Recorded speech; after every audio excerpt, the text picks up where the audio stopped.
एक ऐसी कहानी जिसे जिसने भी सुना उसके होश उड़ गए। 200 पुलिस वाले, 48 घंटे, दिन रात सिर्फ एक तलाश। खुद मुख्यमंत्री इस तलाश की कमान संभाली हुई थे। गाजियाबाद में ऐसी घटना कोई नई बात नहीं थी, लेकिन एक बड़ी कंपनी का नाम, एक महिला कर्मी, व्यस्त रूट से उसका अपहरण हो जाना और तुरंत सोशल मीडिया पर इस खबर का आना और वायरल हो जाना। अब हर किसी की नजर इस केस पर थी।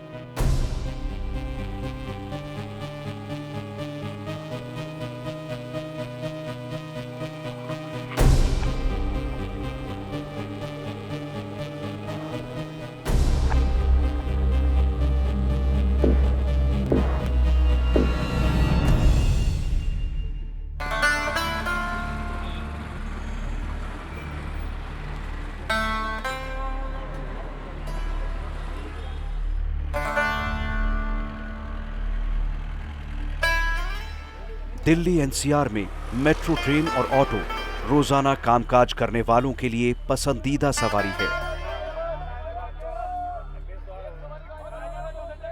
दीप्ति सरना स्नैपडील के गुड़गांव ऑफिस से गाजियाबाद मेट्रो से आती जाती थी।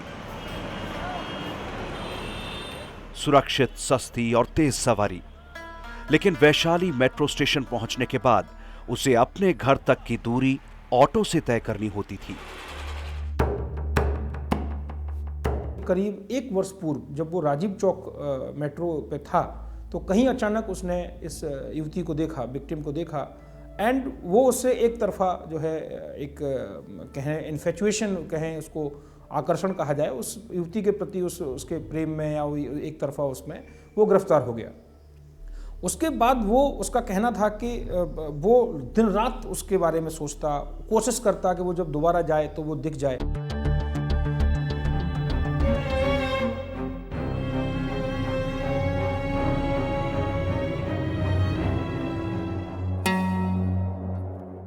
जब भी हम घर से बाहर होते हैं, लोगों की नजरें हम पर होती हैं और अक्सर हम उसे नजरअंदाज कर देते हैं।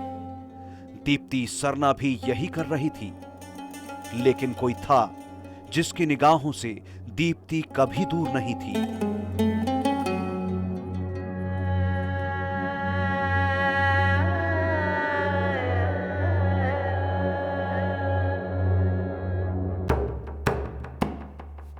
उसने टाइम टेबल लिखा, बनाया कि राजीव चौक से युवती कितने बजे चढ़ती है, फिर कहाँ से वो वैशाली उतरती है, वैशाली उसके पिताजी आते हैं हिंडन पे लेने, वहाँ से पिताजी वहाँ वापस ले जाते हैं। वो एक बार उनके घर पे भी आया रैकी करते हुए।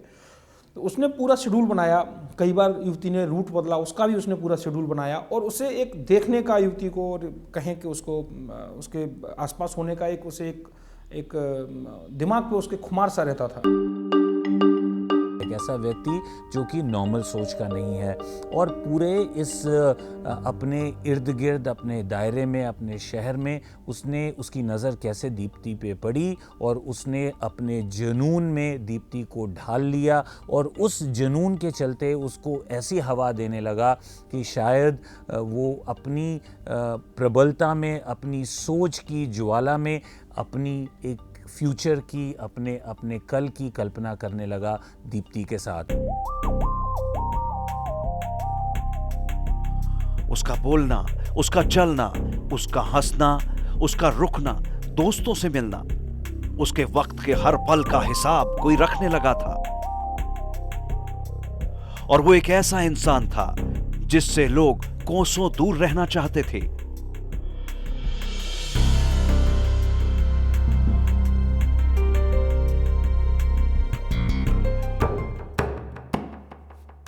तो उसे जो इस युवती को आकर्षित करना था, उसको कुछ ऐसी कहानी या इस प्रकार का कोई एक ताना बाना बुनना था जिसमें एक तरफ न केवल युवती उसके प्रति आकर्षित हो जाए और उसको चाहने लगे, बल्कि उसका ये सारा काम भी बन जाए पूरा। यहाँ बहुत ज़रूरी है ये समझना कि जो दीप्ति के साथ हुआ वो एक बहुत ही विरला, एक बहुत ही अनफॉर्चुनेट, बहुत ही रेयर इंसिडेंट है और इस इंसिडेंट्स के चलते हम उस डर में, उस भय में अपनी जीवन को, अपनी सांसों को घोट नहीं सकते। दीप्ति कब ऑफिस से आती है, कब जाती है, किन से मिलती है, कितने बजे मेट्रो पकड़ती है, छोड़ती है, इस सब का हिसाब किताब देवेंद्र के पास था। लगभग 150 बार रेकी करने के बाद इस शातिर छलिए ने एक छल की दुनिया बनाई। तू हाँ कर या ना कर, तू है मेरी किरण। डर फिल्म का ये गाना बहुत पसंद किया गया था। एक तरफा मोहब्बत करने वालों के लिए ये फिल्म एक मिसाल बनी।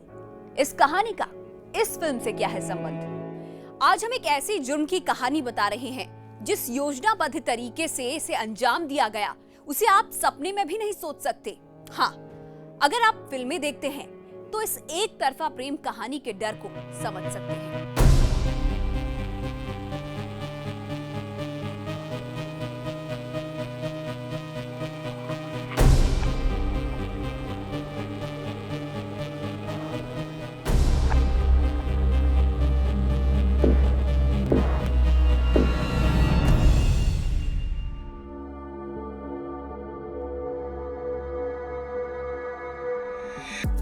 जुर्म की दुनिया का जाना माना चेहरा देवेंद्र अब अपनी जिंदगी को एक नया मोड़ देना चाहता था।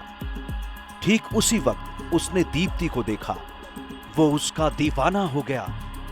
एक पल के लिए भी वो उसे अपनी निगाहों से दूर नहीं रख सका।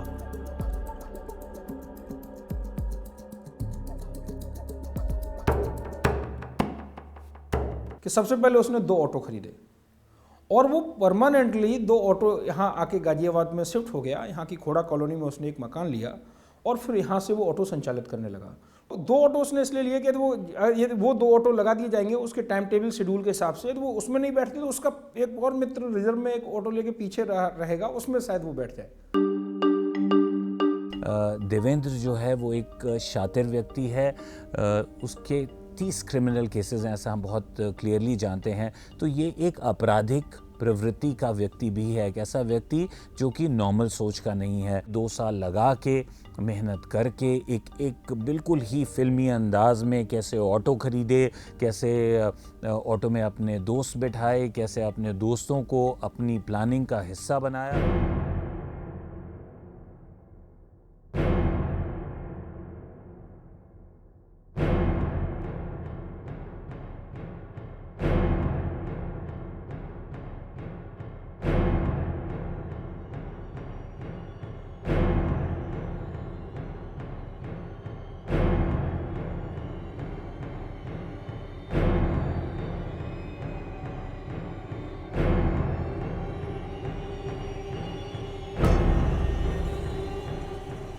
देवेंद्र ने 2 ऑटो रिक्शा खरीदे। अब वो हर दिन दीप्ति के साथ था।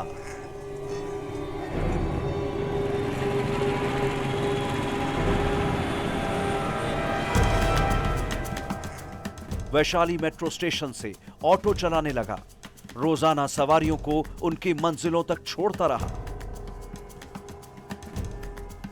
पर उसकी निगाह हमेशा दीप्ति पर रही।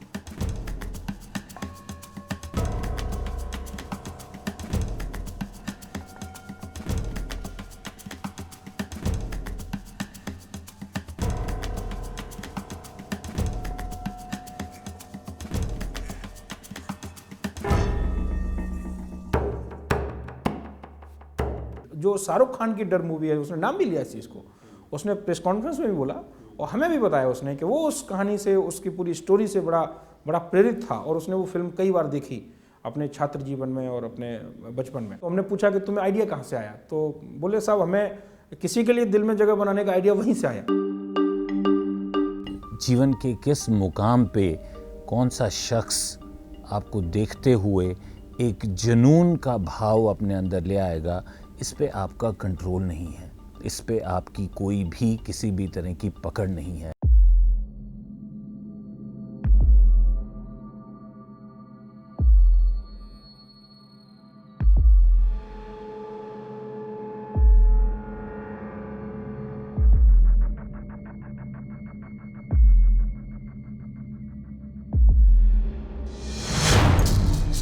वक्त गुजरता गया। देवेंद्र को अब दीप्ति के हर पल की पुख्ता जानकारी थी। लेकिन वो करना क्या चाहता था, क्या मंसूबे थे उसके, ये पता चला 10 फरवरी को।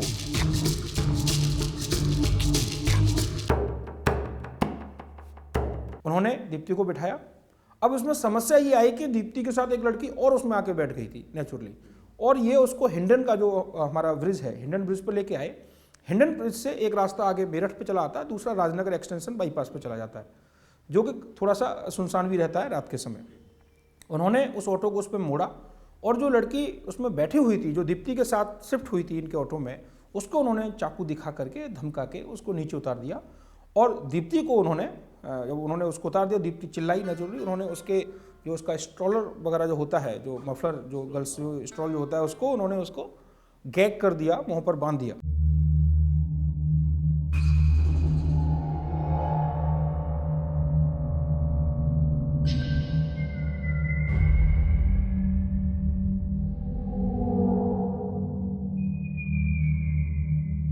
देवेंद्र ने दीप्ति को बताया कि उसका अपहरण उसके एक दोस्त ने कराया है,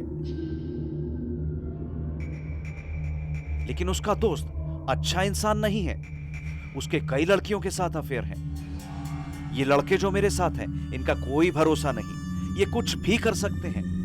लेकिन तुम घबराना मत, जब तक मैं तुम्हारे साथ हूं, तुम्हारा कोई बाल भी बांका नहीं कर सकता।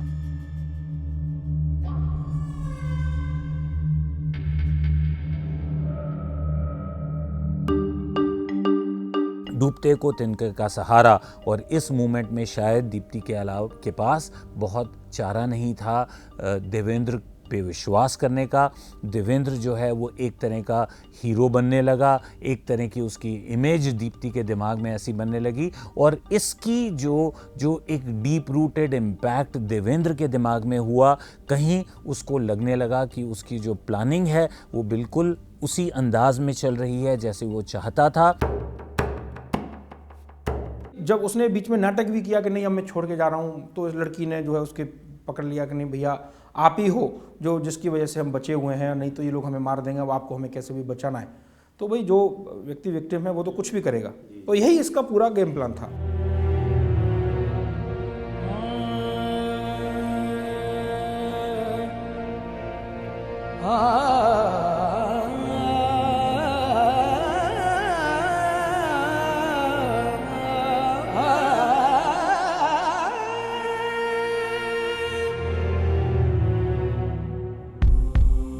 दीप्ति के घर वालों की जान अटकी हुई थी।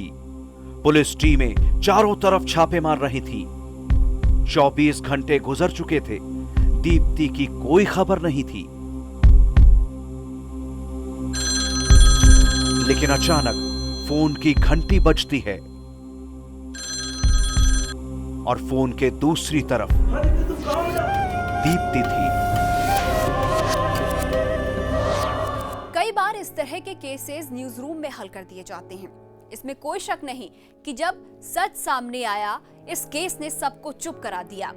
कई परतें खुलने अभी बाकी हैं। स्नैपडील में बतौर मैनेजर काम करने वाली दीप्ति रोजाना वैशाली मेट्रो स्टेशन से अपने घर शेयर्ड ऑटो से जाती थी। 10 फरवरी को शेयर ऑटो में जब दीप्ति अपने पिता से बात कर रही थी, उस वक्त उसका अपहरण हो गया। स्नैपडील ने तुरंत ट्विटर के जरिए मदद की गुहार लगाई। इसके बाद मुख्यमंत्री ने मदद का आश्वासन दिया, वो भी ट्विटर के जरिए। और इसके बाद 200 पुलिस वाले उनके मुखबिर दिन रात दीप्ति की तलाश में लग गए।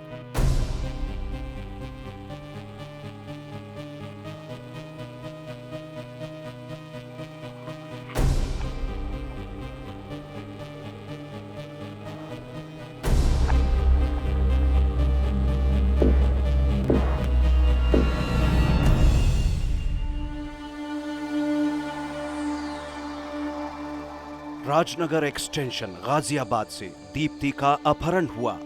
उसे कामी गांव ले जाया गया जो सोनीपत में है।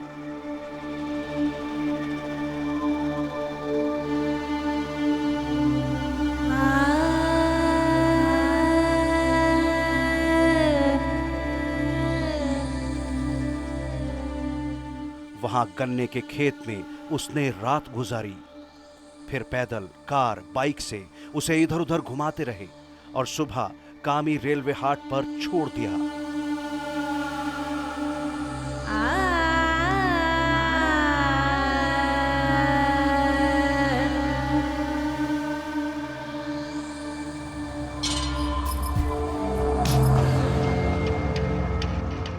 देश का मीडिया दबाव बना रहा था।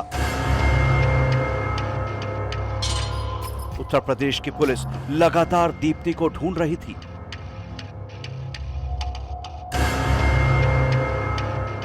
कि अचानक उसका फोन आता है। दीप्ति ने कहा, मैं नई दिल्ली रेलवे स्टेशन पहुंच रही हूं, मुझे लेने आ जाओ पापा।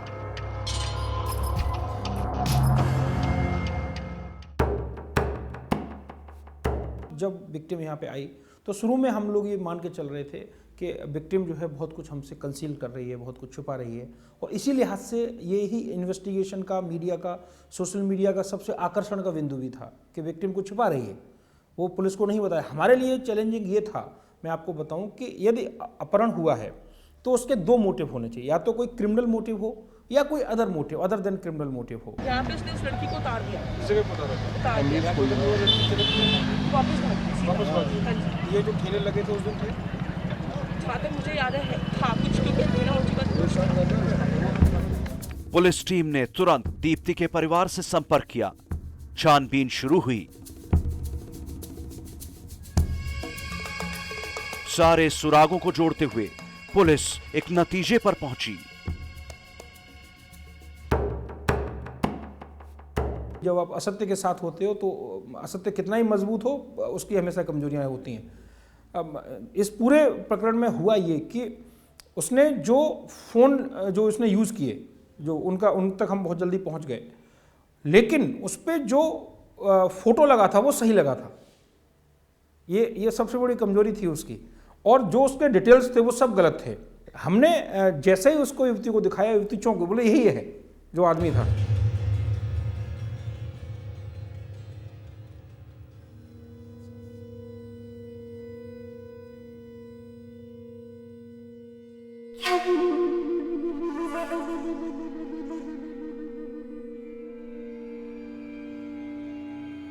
सबके दिमाग में एक ही सवाल था, आखिर क्यों हुआ दीप्ति सरना का अपहरण?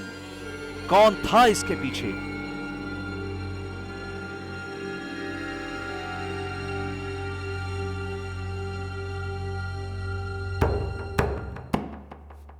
इस पूरे प्रकरण की शुरुआत इसी से हुई, जब उसने ये प्लान बनाया कि हम इसको कैसे पाएं, इसको, क्योंकि उसकी बैकग्राउंड क्रिमिनल है, क्रिमिनल बैकग्राउंड है तो देर सवेर युवती को पता ही चल जाएगा। और उसने ये भी बताया कि उससे पहले भी उसने जिस लड़की से संबंध बनाने की कोशिश की थी वो भी क्रिमिनल बैकग्राउंड पे ही उसको छोड़कर चली गई थी। तो मैंने बहुत सुंदर लड़की ढूंढने की कोशिश की और पूरी मेट्रो में घूमा, तो वहाँ पे घूमा तो मैंने 2-3 लड़कियाँ और भी देखी, लेकिन सबसे अच्छी लड़की मेरे को यही लगी, राजी चौक पे खड़ी थी। तो फिर मैंने ये पाया कि मैं जिंदगी में सिर्फ इसी के साथ शादी करनी, इसी से प्यार करना और इसी को लेके भगा के नेपाल लेके जाऊँगा, काठमांडू, वहाँ जिंदगी को आराम से गुजारूंगा। फिल्म डर की कहानी से प्रभावित और हिटलर का फैन बताने वाले देवेंद्र को दीप्ति से एक तरफा प्यार हो गया था। उसकी निगाहों में हीरो बनने के लिए उसने ये छल रचा था। एक तो डर फिल्म देखी थी जब मैं 7वीं क्लास में था, और एक एडोल्फ हिटलर की थी जिसने 16 देश जीत चुका था, और मतलब उसकी कथा देखी थी कि भूखा पेट गलियों में सोता रहता था, 16 देश जीत लिया, और उसने मतलब इतने थोड़े काम में संघर्ष किया इतना, तो मैं क्यों नहीं कर सकता। वहाँ इसने बड़ी इंटरेस्टिंग बात कही कि उसे कहा कि अच्छा आप ये बताओ, अब तुम किसी एक दोस्त को बना के जा रही हो यहाँ से या दुश्मन को बना के जा रही हो? और ये बात मैच इसलिए कर रही थी क्योंकि दीप्ति ने भी हमें अपने बयानों में ये बात बताई। दीप्ति को देखते ही देवेंद्र उसका दीवाना हो गया। सैकड़ों बार देवेंद्र ने उसकी रेकी की, कई बार उसके घर तक गया। वो ऑटो ड्राइवर बन गया।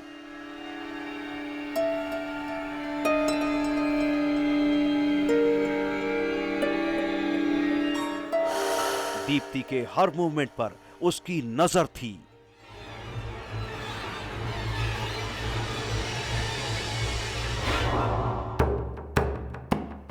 हमसे कई लोगों ने पूछा साहब ऐसा कैसे हो सकता है, ये तो फिल्मी कहानी है। मैंने कहा भाई फिल्म की कहानियां भी समाज से आती हैं। दीप्ति को बचा के यहाँ से निकाल के ले जाएगा और उसको इस बात का विश्वास दिलाने की कोशिश करेगा कि उसको बचाने में उसका ही हाथ है, और कहीं दीप्ति जो है उसके प्यार में धीरे धीरे फंसने लगे। उसने शायद अपने पूरे कांड में अपने प्लान को अंजाम देने में कसर नहीं छोड़ी, लेकिन अपराध तो अपराध है, और अपराध पे जब मार होती है तो फिर अपराधी जो है वो कानून की गिरफ्त में फंस ही जाता है। ये कहानी हॉलीवुड में नहीं, गाजियाबाद में रची गई। इसका स्क्रिप्ट राइटर, डायरेक्टर एक ऐसा शख्स था जिस पर 30 से ज्यादा संगीन मामले दर्ज हैं।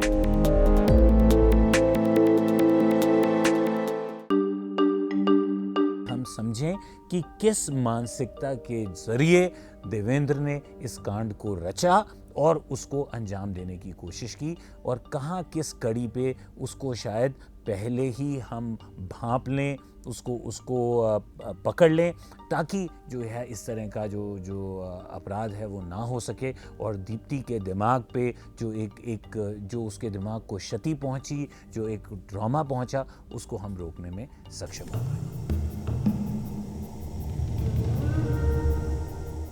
प्यार किया नहीं जाता, हो जाता है। दिल दिया नहीं जाता, कोई ले जाता है। और प्यार जब हद से गुजर जाए तो उसको दीवानगी कहते हैं। लेकिन सिरफिरे आशिक ये भूल जाते हैं कि प्यार हासिल नहीं किया जाता, प्यार पाया जाता है।